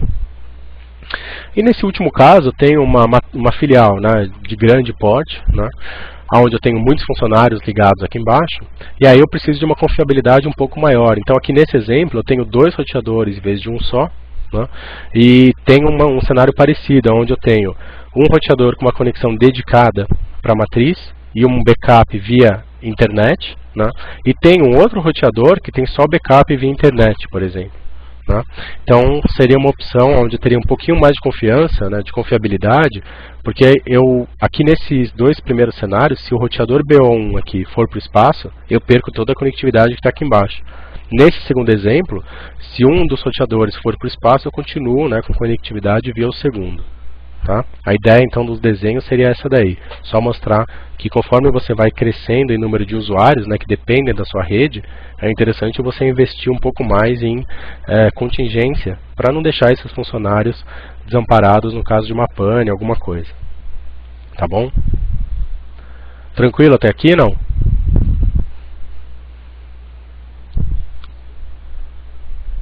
Beleza. Então vamos em frente. Vamos falar um pouco dos túneis agora, né? Túneis, VPNs, etc. Então, uma conexão via túnel IPsec, né, que é o mais comum. Eu faço uma configuração no meu roteador, por exemplo, que vai agir como cliente IPsec. Né? Quando você tem uma conexão IPsec, sempre você vai ter um lado cliente e um lado servidor. Então, um é client aqui. E na outra ponta aqui eu vou ter o server. Tá? Então meu cliente IPsec aqui nesse exemplo seria o meu roteador, que é quem vai startar, por exemplo, essa conexão. É ele que vai iniciar o fluxo, né? E o servidor IPsec aqui no exemplo seria um firewall, né, que está aqui na minha matriz. Tá? Então ele seria o concentrador de túneis, né, no caso. A configuração em si não vem muito ao caso, especialmente para o exame, mas acho que no livro, se não me engano, ele até tem um trecho ali de configuração do IPsec, vocês podem dar uma olhada. Também não é nenhum bicho de 7 cabeças, tá? Uma vez que você inicia então esse processo, né, e o servidor e o cliente estão configurados de forma apropriada, esse túnel então é estabelecido entre essas duas pontas, e aí eu consigo trafegar, né, eu consigo escoar o tráfego que está aqui do meu lado client para a minha matriz de forma transparente, ou seja, aqui na matriz o pacote meu que vem com origem, né, 10.99.11 desse PC1, por exemplo, ele vai ser enviado aqui para os equipamentos da matriz com esse mesmo cabeçalho. Né? Então, essa que é a função do túnel é essa, eu conseguir transportar o meu pacote IP com aquele endereço de origem, né, de forma que quando ele caia na rede da matriz, aquele mesmo endereço de origem continue valendo. Né? E o destino também, obviamente. Né? Então eu estou lá no meu PC1 e eu quero acessar, por exemplo, esse servidor que é 10.1.1.1. Né? Se eu chegar aqui, por exemplo, aqui na minha casa e digitar ping 10.1.1.1, provavelmente ele não vai responder nada, porque eu não tenho nada aqui na minha rede doméstica, né, que tem 10.1.1.1. O que ele vai fazer então? Ele vai usar o default gateway, que é o meu roteadorzinho do Speed, e vai jogar 10.1.1 com destino, né, para o Speed. Vai cair na rede da Telefônica, a Telefônica, como a gente sabe, vai descartar esse pacote, porque é rede inválida, né, 10 é uma rede inválida. Então não é roteável, portanto não vai chegar em lugar nenhum. Quando eu tenho, né, um túnel, vamos supor que eu tivesse um túnel fechado direto do meu PC até o firewall lá da Embratel, por exemplo. Eu estivesse rodando um clientezinho VPN aqui na minha máquina e fechasse um túnel daqui até o firewall lá da Embratel. Quando eu digitasse de novo ping 10.1.1.1, né, apareceria, né, a rota, né, para uma rota primária, né, para esse pacote via túnel VPN, que cairia lá dentro da Embratel e lá ele seria processado. Entenderam? Essa que seria a ideia então de um túnel. Eu vou comentar um pouquinho das diferenças, Daniel, entre esses túneis aí, tá bom? Túneis existem uma infinidade, né? Vocês inclusive viram com a Gilson, se não me engano, na parte de PV6, os túneis também que existem para você encapsular. Túnel, né? Na verdade, o que é? É o encapsulamento de um pacote IP, é isso que o túnel é, né? No caso do IPsec, o que ele vai fazer? Ele vai encapsular o pacote original, né, com cabeçalho IPsec, que vai ter um endereço IP de destino válido, de origem válida, etc. Né? Normalmente, quem que vão ser os IPs válidos? Essa interface aqui do roteador e a primeira interface aqui do firewall. Né? São IPs válidos, roteáveis. Então eu consigo fechar o túnel entre dois IPs válidos, obviamente. Né? Eu não consigo fechar um túnel entre dois IPs inválidos. Tá? Mas o processo de tunelamento é basicamente um reencapsulamento de um pacote. É isso que é o tunelamento. Tá? Então existem centenas de tipos de tunelamento, né? Centenas talvez seja muito, eu acho que eu forcei um pouco a barra, mas existem muitos, né, tipos de túneis, né? Então vocês viram em IPv6 tunelamento de IPv4 em cima de IPv6, IPv6 em cima de IPv4, não deixa de ser túneis também, né, que você cria, tá? 624, isso aí. Bom, eu comentei até um pouco, mas só para recapitular, né, e parte de roteamento, né, em um cenário desse tipo. Né? Então aqui, ó, nesse exemplo, eu tenho uma conexão, né, que o Branch Office 1, que é o roteador que está dentro, né, da minha filial, né, ele conecta aqui com o roteador do meu provedor de acesso, que eventualmente cai na internet e vai para o mundo. Né? Então o que acontece? Dentro aqui da minha rede, da minha filial, eu vou ter configurado, né, nesse roteador aqui um default gateway, né, apontando para a internet, certo? Para o meu provedor de acesso. Só que eu vou ter uma outra rota dentro desse cara, apontando rede 10 para o túnel que eu criei. Né? Então, a gente vai ver uma configuração, exemplo, né, daqui a pouco, mas então pode ser via uma rota estática, né, ou mesmo uma rota dinâmica. Eu posso rodar um protocolo de roteamento entre esse roteador e o firewall, por exemplo. Né? É possível isso. Então, a partir do momento que eu fecho esse túnel, que eu estabeleço esse túnel, né, eu posso apontar pacotes, né, para que saiam por esse túnel aí. Né, então é um simples processo de configurar a rota estática, se for o caso. Tá? Então o roteamento aí é como se, para todos os efeitos, você tivesse outra saída nesse roteador. Você tem uma saída que vai para a internet, uma outra saída que é o túnel que vai para onde você quer, lá para a sua matriz. Tá? E você vai direcionar pacotes ou para sair pela internet, via uma rota default, ou para ir para sua matriz via uma configuração específica, via túnel. Tá, então nada demais aí também na parte de roteamento. Por isso que eu até comentei que é meio bobo esse assunto, porque em termos de roteamento não tem nenhuma novidade aqui, né? Tudo que a gente já viu bastante, né? Então não é uma coisa diferente só porque tem um túnel criado. Né? O túnel, para todos os efeitos, pessoal, dentro de um equipamento, dentro de um roteador, é uma outra interface. Tá? É como se você tivesse uma outra interface. O roteador enxerga o túnel como uma nova interface. Tá bom? Problemas com túneis IPsec especificamente. Né? Eles não suportam bem protocolos IGP, porque eles não suportam mensagens multicast de forma nativa. Então é um problema se eu tiver, por exemplo, dois roteadores, e eu fecho um túnel IPsec entre eles, né? E eu quero rodar o SPF, por exemplo, que trabalha com multicast para encontrar os neighbors e propagar as informações de roteamento. O IPsec ele vai ser uma barreira nesse sentido, né? Ele não vai suportar bem cenários desse tipo, né? Então quando você está configurando estaticamente rotas, né, o IPsec ele se adequa muito bem. Se você for incorporar protocolos de roteamento dinâmicos, né, aí você, não que não vá funcionar com a IPsec, funciona, mas exige uma série de configurações adicionais e eventualmente gera problemas. Né? Eu já vi muitos problemas acontecerem com túneis IPsec e protocolos de roteamento, então não é recomendado. Tá? Então só para vocês pensarem, né, que na hora de escolher que tipo de tunelamento que vocês vão usar, o IPsec ele pode ser mais uma dor de cabeça do que uma solução para um problema de vocês. Qual uma solução possível? Né? É adotar o tunelamento GRE. Né? E aí o GRE ele suporta tanto você usar o tunelamento GRE junto com a IPsec para aumentar a segurança. Né? E qual que é a vantagem da IPsec? Né? Eu não comentei, mas ele criptografa, né, o payload do pacote. O que significa isso? Aquele pacote original que você gerou lá na sua rede local, com endereço inválido, etc., quando ele reencapsular isso daí no pacote IPsec, aquele conteúdo original seu, naquele pacotinho seu original, ele é criptografado, enviado para a internet de forma criptografada, ou seja, se ele for interceptado, aquele conteúdo não vai conseguir ser extraído, né? Desculpa, gente. Então, ele é bem seguro nesse sentido, né?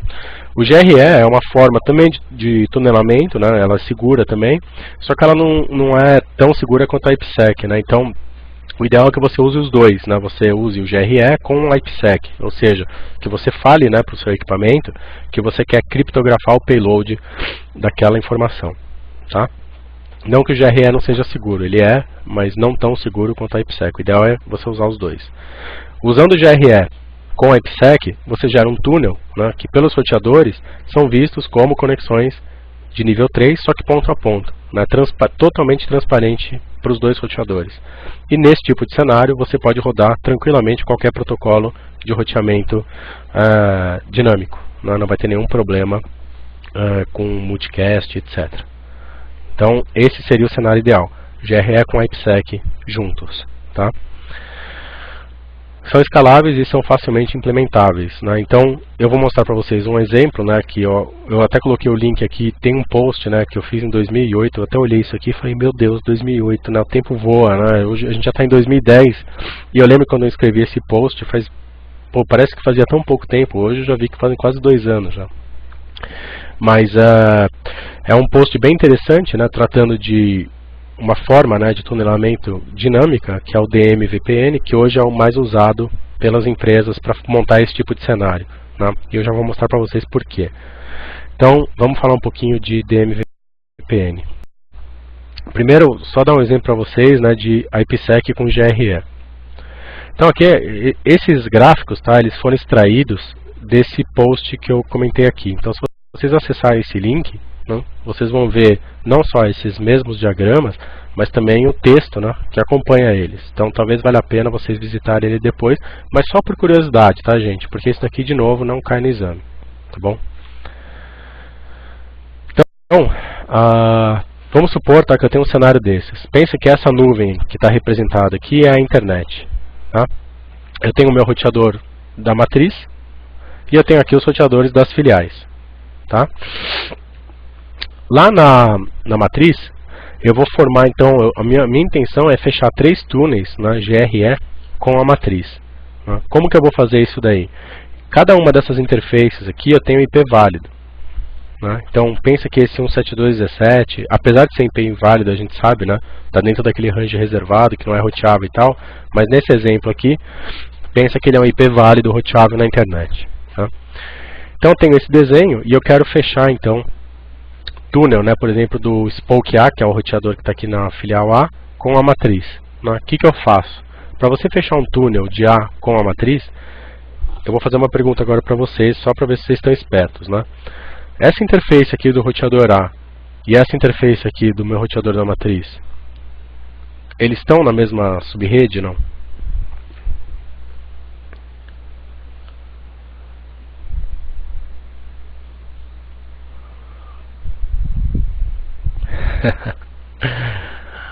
Pior que eu sabia que todos vocês iam responder isso, mas não é, gente. Não tá.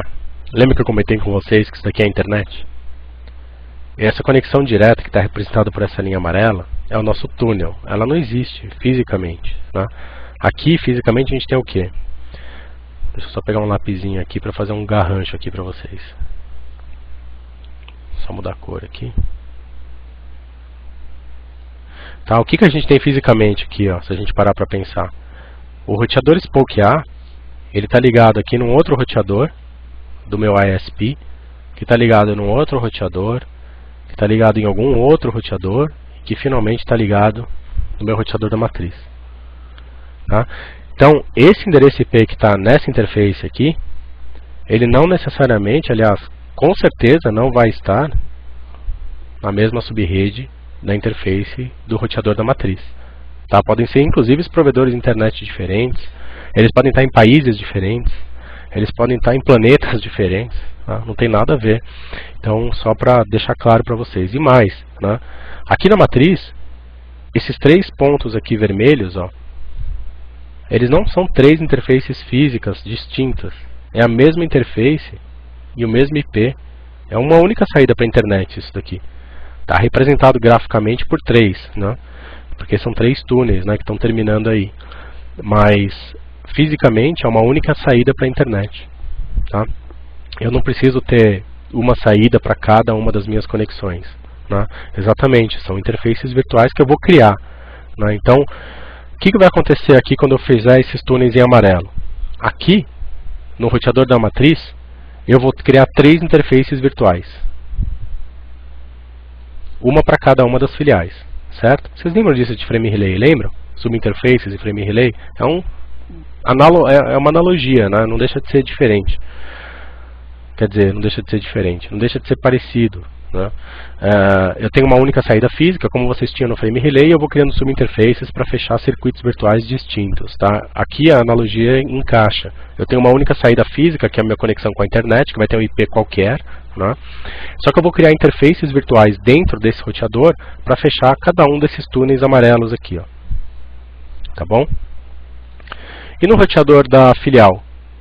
É mais simples, né? Porque eu não tenho que fechar três túneis, é só um, né? Cada filial aqui, vocês estão olhando, ó, ele só tem um túnel, né, com a matriz. Eu poderia criar um túnel, por exemplo, entre eles, aqui, ó. Poderia, não tem problema nenhum. Aí você teria que ter dois túneis aqui e dois túneis aqui, né? Porque você teria um túnel com a matriz e um túnel com esse outro roteador.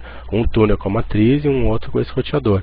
Então, se vocês fizerem uma analogia com o frame relay e os PVCs do frame relay, até que é bem parecido, né? Lembra do frame relay, os PVCs? Você tinha que criar lá com os DLCIs e papapá. Aqui, a gente está falando só de layer 3, etc, né? Mas, analogamente, é parecido, tá? Bom, e como que fica a configuração disso daí? Aqui tem, né, um slide que eu montei, que também está daquele post, né, para mostrar para vocês como que é essa configuração. Então tem aqui a configuração do IPsec, né, que seria a parte de criptografia, que você tem que gerar o certificado e etc, e papapá, né, e a configuração dos túneis. Né, então esse daqui que a gente está olhando é a configuração do roteador da matriz. Tá? Então o que tem lá dentro? Né, tirando a parte do IPsec, que eu não vou entrar em detalhes, né, você tem aqui, ó, a interface serial, que seria, em tese, né, a interface que está conectada com a internet. Né? Então, só voltando o slide, a serial seria essa daqui, ó, essa interface aqui, tá? Que tem esse IP, ó, 172.17.01, tá bom?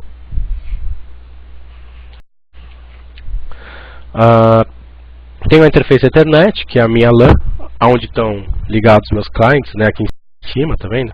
Então tem usuários, né, ligados aqui na minha rede local. E aí eu tenho os túneis que eu criei, que são as interfaces virtuais. Lembra que eu falei que tinha que ter uma para cada filial? Então tem três túneis aqui, ó, que aqui ele só mostrou dois, né? Mas eu teria um para cada filial. Como que eu configuro as interfaces? Né? Eu primeiro crio ela, como se fosse uma loopback, lembra? Então eu coloco lá, interface túnel 1. Né? Largura de banda, por que é importante vocês configurar a largura de banda do túnel? Porque se você for usar um protocolo de roteamento dinâmico, né, dependendo do protocolo que você usar, e vocês devem lembrar disso, ele usa essa informação para determinar qual que é a melhor rota. Né? EIGRP usa essa informação, o SPF usa essa informação, lembra? Então, só por isso que está aí, tá? Mas não é obrigatório. O endereço IP, aqui você está colocando o endereço IP, por exemplo, né, o endereço IP que está dentro da sua rede privada, né, lá na matriz.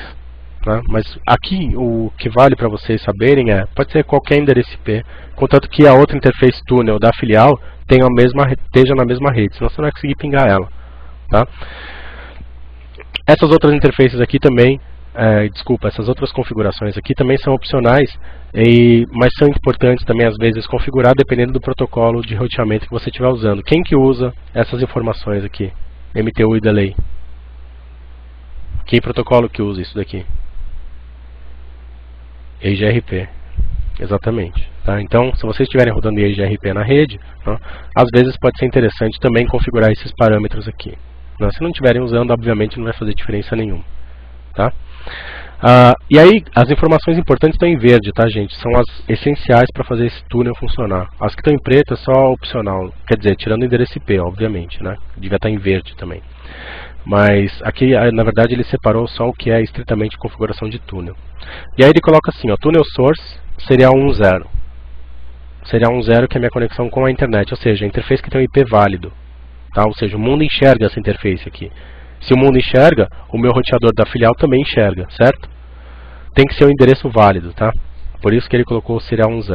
Não precisa ser o nome da interface. Você pode colocar aqui, por exemplo, o IP da interface. Poderia colocar tunnel source 172.17.0.1. Poderia colocar assim, tá? Tunnel destination é a terminação do túnel, ou seja, onde que esse túnel vai terminar. Eu estou na minha matriz configurando o túnel 1. Estou aqui, ó, configurando o túnel 1, que é essa primeira bolinha vermelha. Tá? Aonde que esse túnel vai terminar? Aqui na interface desse roteador da filial, certo? Eu só tenho que ter o que então? O endereço IP válido dessa interface do roteador da filial, que é 172.16.1.1. Aí eu vou lá e configuro, ó. Tunnel destination 172.16.1.1. Só isso, só isso. Acabou a configuração do GRE. Se você fizer a mesma coisa no roteador da filial, né, criar lá, por exemplo, interface túnel, não precisa ser o mesmo número, tá? Interface túnel 10, né? IP address 10.0.0.2, né? Mesma máscara, e colocar tunnel source, deixa eu só ver qual que é ali. Tunnel source, aqui ele não colocou, mas eu coloco IP, tunnel source 172.16.1.1, tunnel destination 172.17.0.1, pronto, esse túnel vai ser fechado entre esses dois caras. Vai subir, vai aparecer lá, interface túnel tal is up. Aí você vai conseguir pingar 10.0.0.1, por exemplo. Tá? E aí, para todos os efeitos, isso que é a parte legal. Esse roteador está diretamente conectado nesse na camada 3. Eu poderia rodar qualquer protocolo de roteamento aqui, ele vai enxergar esse cara como se estivesse diretamente conectado nele. Não interessa se tem milhões de roteadores aqui no meio do caminho. Tá? Ele não vai enxergar mais esses caras. Se você der um trace desse cara para esse, vai dar um hope só. Tá? Então, essa é a parte legal dos túneis. Né? Você consegue enganar, né, os roteadores para que eles pensem que eles estão diretamente conectados a outro roteador, que não é verdade. A gente já sabe que não é verdade. Né? Então, aí, Leon, se você tem o IP dinâmico na outra ponta, ainda assim dá para você fazer esses túneis GRE, só que daí você tem que usar o DMVPN. O DMVPN suporta tunelamento via IPs dinâmicos. Tá? Dá para fazer sim. Tá bom? Nem tudo está perdido. Tá? Mas é bem simples essa configuração. Eu montei um labzinho, né? Eu vou mostrar para vocês a configuração dele, para vocês verem como é simples vocês colocarem isso em prática. Tá? Eu só não quis realmente gastar muito tempo com isso, porque como não é cobrado no exame, é mais a título de curiosidade. Depois vocês podem fazer no tempo de vocês esse labzinho, só para vocês verem como que essa parte de tunelamento funciona. Tá? Mas é bem legal. E não se esqueçam, obviamente, né, de configurar a parte de roteamento. Né? Então, aqui no exemplo está usando a IGRP, poderia ser rota estática, né, poderia ser qualquer outra coisa. Tá bom? E DMVPN? Por que DMVPN veio? Né? Por que a Cisco criou o DMVPN? DMVPN é Dynamic, eu não lembro o M que significa, né, VPN. Então, a DMVPN, a grande vantagem dela é que ela possibilita, né, a gente, primeiro, simplificar a configuração. Qual que é o problema disso daqui? Né? Nesse exemplo nosso, tem só 3 filiais. Né? Então aqui na matriz, no roteador da matriz, eu teria que configurar 3 túneis, certo? E se eu tivesse 100 filiais? Aqui no roteador da matriz, eu teria que configurar 100 túneis. Né? Começa a ficar meio ingerenciável. Isso começa a ficar muito complexo, né? E às vezes não escala muito bem. Então a DMVPN ela veio para simplificar isso, né? Exatamente para dar escalabilidade para esse modelo. Essa que é a função da DMVPN. E outras vantagens é que a DMVPN suporta, né, essa questão do Lyon, por exemplo. E se na minha filial eu não tenho, né, um IP fixo, né, eu uso o SPID com IP dinâmico, a DMVPN ela suporta fechar túnel com IP dinâmico. Né, isso que é legal, ela monta um mapa, né, e ela sempre está checando, né, se aquele IP que estava do outro lado mudou ou não. Né, ela consegue, via alguns mecanismos proprietários da Cisco, né, fazer esse mapeamento e manter sempre viva aquela conexão.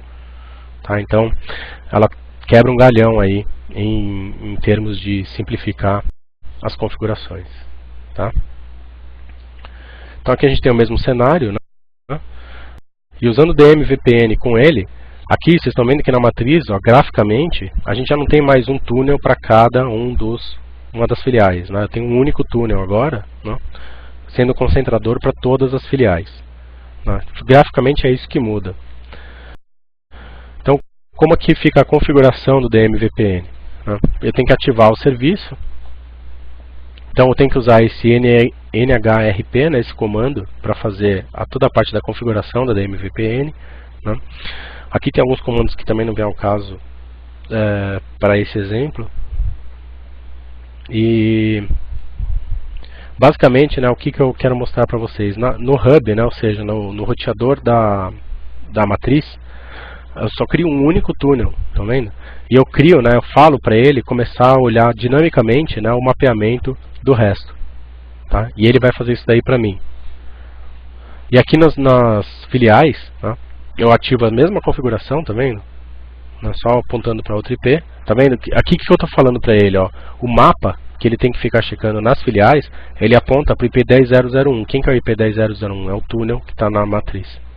Tá? Então ele sempre está olhando, né, esse mapa, essa informação, ele sempre vai buscar lá na matriz e checa. Busca na matriz e checa. Então é uma coisa bem dinâmica, ele está sempre checando. Tá? E no final, o que a gente tem?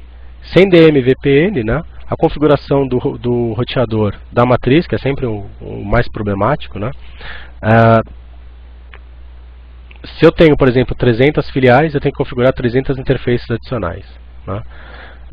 Se eu tenho 4 endereços IPs por spoke, aqui ele queima, né?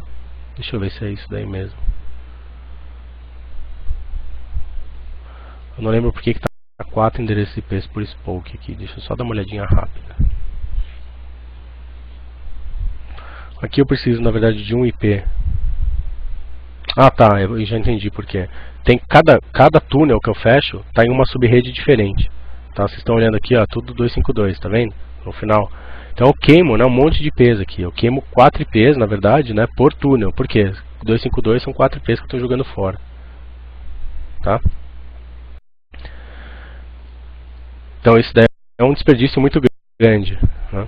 Tudo bem que são IPs inválidos, não vem ao caso, né? Eu estou queimando aqui 1.200 endereços IPs para cada, se tivesse 300 filiais, né? Jogando no lixo.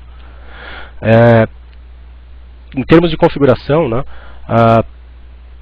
Como eu tenho 13 linhas de configuração por filial no roteador da matriz, se eu tivesse 300 filiais para configurar, eu teria 3.900 linhas de configuração só no roteador da matriz. Olha o tamanho dessa configuração. Não? E 300 filiais, se a gente for parar para pensar, gente, não é tão grande para empresas de grande porte, não é um número tão absurdo. Né? Pega uma Casas Bahia, por exemplo, quantas filiais de Casas Bahia não tem espalhadas pelo Brasil? Pega uma rede bancária, né? Para vocês terem uma noção, né, de quantas filiais, né, essas empresas não têm. Então, isso daí realmente não escala bem. Né? E com o DMVPN, olha como a coisa fica bem mais simplificada. Né? Se eu tivesse 300 filiais, eu continuo tendo uma única interface túnel. Eu não preciso ter uma para cada filial, como eu tenho aqui em cima. Né? Em termos de endereço IP, eu só uso 300 mesmo. Né? Por quê? Eu não preciso queimar a subrede inteira. Né? Eu posso colocar todos dentro da mesma subrede. E eu uso 13 linhas de configuração por... eu tenho 13 linhas de configuração para 300 filiais. Né? E se eu tivesse 1.000 filiais, eu continuo tendo 13 linhas de configuração. Não muda isso daí, ou seja, altamente escalável. Eu posso ter 2.000 filiais e continuo só com 13 linhas de configuração no roteador concentrador. Tá? Então, essa é a grande vantagem da DMVPN. Tem outras que nem estão aí, né? Que é essa parte de suporte, por exemplo, a IPs dinâmicos, né? Que não são fixos. Né? Isso daí ele suporta também. Parte de segurança também, né? A DMVPN suporta IPsec também. Então, bom, na verdade a Cisco pegou e empacotou tudo num produto, né? Vamos chamar aqui o DMVPN. Na verdade não é um produto, né? É uma feature mesmo. Se ativa isso daí no iOS. Tá? Vocês podem testar isso daí também. Né? Vocês podem pegar inclusive esses modelinhos de configuração que estão nos slides passados, né? Pesquisar um pouco na internet, se vocês quiserem, ou olharem um post que está lá no blog para tentar montar uma configuração modelo aí e tentar brincar um pouco com isso. Tá? É interessante e assim, uma coisa que está em alta, né? Bastante usado hoje nas empresas. Né? Até para aproveitar o fato de que a conexão com a internet hoje é muito barato. Né? Aqui eu montei um labzinho, né, bem simples, só como sugestão para vocês praticarem, né, a parte de túnel GRE, não é DMVPN, tá? É só túnel mesmo. Então aqui eu tenho, esse arquivo .NET já está lá no Moodle, vocês podem baixar ele, tá? E tem um notepad com as configurações que são essas que estão aqui também para vocês. Então aqui só nesse exemplo, né, só para vocês verem o que tem, ó. Servidor 1 dando um trace pro servidor 2. Né? Ele mostra para mim que ele passou por roteador 1, 2 e 3. Normal, era isso mesmo que era para acontecer, certo? Ó, passou pela rede 1, passou pela rede 2, né? Até chegar no servidor 2. Beleza, isso é um mundo normal. Né? Agora, e se eu quiser fechar um túnel entre R1 e R3 para dar um bypass no R2? Ou seja, enganar R1 e R3 para que eles pensem que eles estão diretamente conectados. Como é que eu faço isso? Né? Na prática, né, eu faço o quê? Crio a interface túnel, que agora apagou aqui na verdade, mas tem lá a interface túnel, aqui tem uma figura que acho que comeu, né?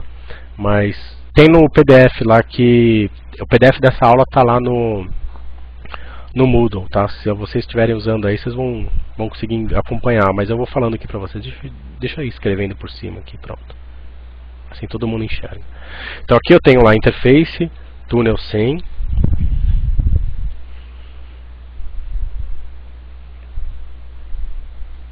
tá? Nesse config if aqui eu tenho IP address, se não me engano deve estar como 3331.55.000. Deve ser isso, né? Mas se não for, funciona da mesma forma. Tá? Aí eu coloco o que lá? Tunnel source Ethernet 01, que é em tese, né, a interface que tem o IP válido, né, para o mundo, certo? Tunnel destination 2221, que é o que? O endereço IP da interface do R3, que também é visível para o mundo. Né? Então a interface E02 do R3 tem o endereço IP 2221. Tá bom? Coloco uma rota, né, falando que eu quero, né, que a rede 192.168.20.0 seja acessível agora via túnel 100. Porque se eu não colocar isso, ela vai continuar saindo pelo caminho normal. Lembrem que a interface túnel ela é vista pelo roteador só como uma interface adicional. Né? Então, a partir do momento que eu crio uma rota e aponto, né, todo o tráfego que tenha destino 192.168.20.0 pela túnel, ele vai fazer o que eu mando. Se eu não fizer isso, ele vai continuar seguindo por cima, tá? Nesse exemplo aqui. No R3 eu faço a mesma coisa, crio a interface túnel 100, não precisa ser o mesmo número, tá? Lembrem disso. Isso aqui é local pro roteador, eu posso colocar túnel 1, por exemplo. Config if IP address 3333, tem que ter, obviamente tem que ser a mesma rede, né, nas duas pontas do túnel, porque senão eu não consigo pingar de um ponto para o outro, certo? Túnel source E02, né? A origem do túnel vai ser a parte que aponta, né, para o mundo, certo? A parte que o meu outro roteador consegue enxergar. E o túnel destination 1111, que seria a interface E01 do R1, tá? Mesma coisa, configuro uma rota, só que agora apontando para a rede 10, via túnel. Né? Se eu não fizer isso, o que vai acontecer? Quando eu pingar desse cara para cá, ele vai fazer o que? Ele vai vir por aqui, vai vir pelo túnel, só que o retorno do ping vai vir por cima. Tá? Então eu quero que vá e volte pelo túnel. Então eu configuro a rota de retorno também, no R3. E aí quando eu dou um trace, né, para testar isso daí, estou dando um trace a partir daqui, ó, né, com destino a servidor 2. Aí eu vejo que de fato está funcionando. Ele primeiro bate aqui no R1, aí do R1 ele vai direto para o R3 via a rede 3, que foi essa que eu configurei, tá vendo? E aí ele cai direto na rede destino. Tá? Então ele bypassou, se a gente voltar, ó, ele comeu um salto, tá vendo? Antes tinham 4 saltos até a rede destino, agora só tem 3. Tá? Ele bypassou então o roteador 2. Tá? Isso, obviamente, gente, é um bypass lógico, né? Não é físico, tá? Os pacotes continuam fazendo esse caminho aqui, ó. Só que os roteadores R1 e R3 pensam que não existe essa conexão física, eles estão diretamente conectados. É isso que o túnel faz. Tá? Ele dá a impressão para os roteadores que eles têm uma conexão direta, o que não é verdade. Tá bom? Beleza, gente? Então a aula de hoje era isso daí, o que eu queria passar para vocês. Eu sei que eu não me aprofundei em alguns pontos aí, eu acho que realmente não vale a pena, né? Até para não confundir vocês, não é assunto da prova, eu acho que não vale a pena ficar falando de configuração IPsec, chaves de criptografia e etc. Tá? Isso daí fica para um outro exame, quando vocês forem fazer, mais focado em segurança mesmo. Né? O objetivo dessa aula era só mostrar para vocês essas alternativas, né? Tentar montar esse labzinho para vocês praticarem, é um lab fácil de vocês fazerem na casa de vocês, testar essa configuração, ver que de fato funciona, e para os mais aventureiros até tentar se aventurar aí com a parte do DMVPN. Tá? Eu acho que para quem gosta, né, é um prato cheio. Tá? Eu também acho, Marcelo, acho que vocês já estão com um prato bem cheio aí para ficar aí ainda correndo atrás de DM, VPN, não sei o que, e etc. Acho que é muita coisa, né? Então, o importante é ter foco, né? Vocês têm que ter foco, vocês têm que saber, o objetivo de vocês é passar na prova de Raute, então estudem o que de fato é importante para a prova de Raute, né? Mas como eu comentei com vocês, o objetivo dessa aula é, de fato, cobrir 100% do livro, né? Como o livro tem esse material, também tratado de forma superficial, vamos falar desse material para cobrir 100% do livro e até para despertar a curiosidade de vocês em cima desses temas, né? Principalmente a parte de túnel GRE, esse último labzinho aí que é fácil de implementar, para vocês saberem que essa opção existe, é uma opção interessante e muito útil às vezes até no dia a dia de vocês. Tá? Essa parte de tunelamento aí já me salvou a pele várias vezes, né? Várias vezes mesmo, né? Quando você precisa às vezes encurtar o caminho entre dois pontos, né? Ou pelo menos fazer o roteador achar que o caminho está mais curto. Então vale para vocês saberem que existe essa opção, tá? Mas é isso daí, pessoal. Então, em termos de aulas, né, é aquilo que eu comentei com vocês. A gente vai então ter mais pelo menos 2 encontros aí, nem que sejam para os dois a gente tratar de laboratórios, né, para a gente colocar em prática aí algumas coisas, voltar, né, retomar esse assunto que a gente já passou de OSPF, IGRP, BGP, redistribuição e voltar a colocar em prática isso daí. IPv6 também, né? Interessante se a gente pudesse fazer alguns labs com IPv6. Mas acho que é basicamente isso daí. E o simulado que eu vou liberar para vocês daqui uns 15 dias, mais ou menos, tá? Meu compromisso com vocês é para daqui umas 2 semanas eu estar com pelo menos essas 20 questões aí liberadas para vocês poderem começar a praticar alguma coisa, tá? Não são muitas questões, acho que 20 é um universo pequeno, né? Mas pensem que na prova vocês vão ter quantas questões? 50, né? Entre 45 e 50 questões, mais ou menos, é o que vocês vão encarar aí na prova real, né? Então, também não adianta fazer um simulado com trocentas milhões de questões, que também não acho que vai ajudar vocês. A ideia do simulado realmente é só vocês, quando vocês acharem que vocês estão prontos, né? Usar o simulado como um termômetro para saber se de fato vocês estão preparados para encarar a prova ou não. Essa que é a ideia do simulado, não é para vocês ficarem fazendo até gastar ele e decorando as questões, e também não resolve, né? Vão ter umas 20 questões, Valdir, nesse início, e o que eu comentei aqui, eventualmente eu vou até colocando mais algumas conforme o tempo vai passando, para vocês terem algumas questões adicionais aí, tá? Beleza, pessoal? Vocês têm alguma dúvida que vocês querem colocar agora? Não é aquela coisa de falem agora ou calem-se para sempre, óbvio, né? Vocês podem depois colocar essa mesma dúvida no fórum, não tem problema nenhum, tá? E só lembrando vocês que o prazo de vocês então está estendido até 31 de dezembro, né? Ele acabava no dia 1º de dezembro, agora está até dia 31 de dezembro. Vocês ganharam 30 dias aí, a pedido do Johan, que realmente colocou um ponto que era muito pertinente, né? Que devido a todos esses atrasos que a gente teve com problemas na plataforma e mudanças, né, de versões, etc., eu sei que atrapalhou a vida de todo mundo, então nada mais justo, né? Então vamos ver se eu em breve aí estou com alguma notícia com relação ao novo curso. Só tenho que trocar umas figurinhas com a Dilson para a gente ver tempo, cronogramas, etc., né? Daí eu passo para vocês em primeira mão. Tá bom?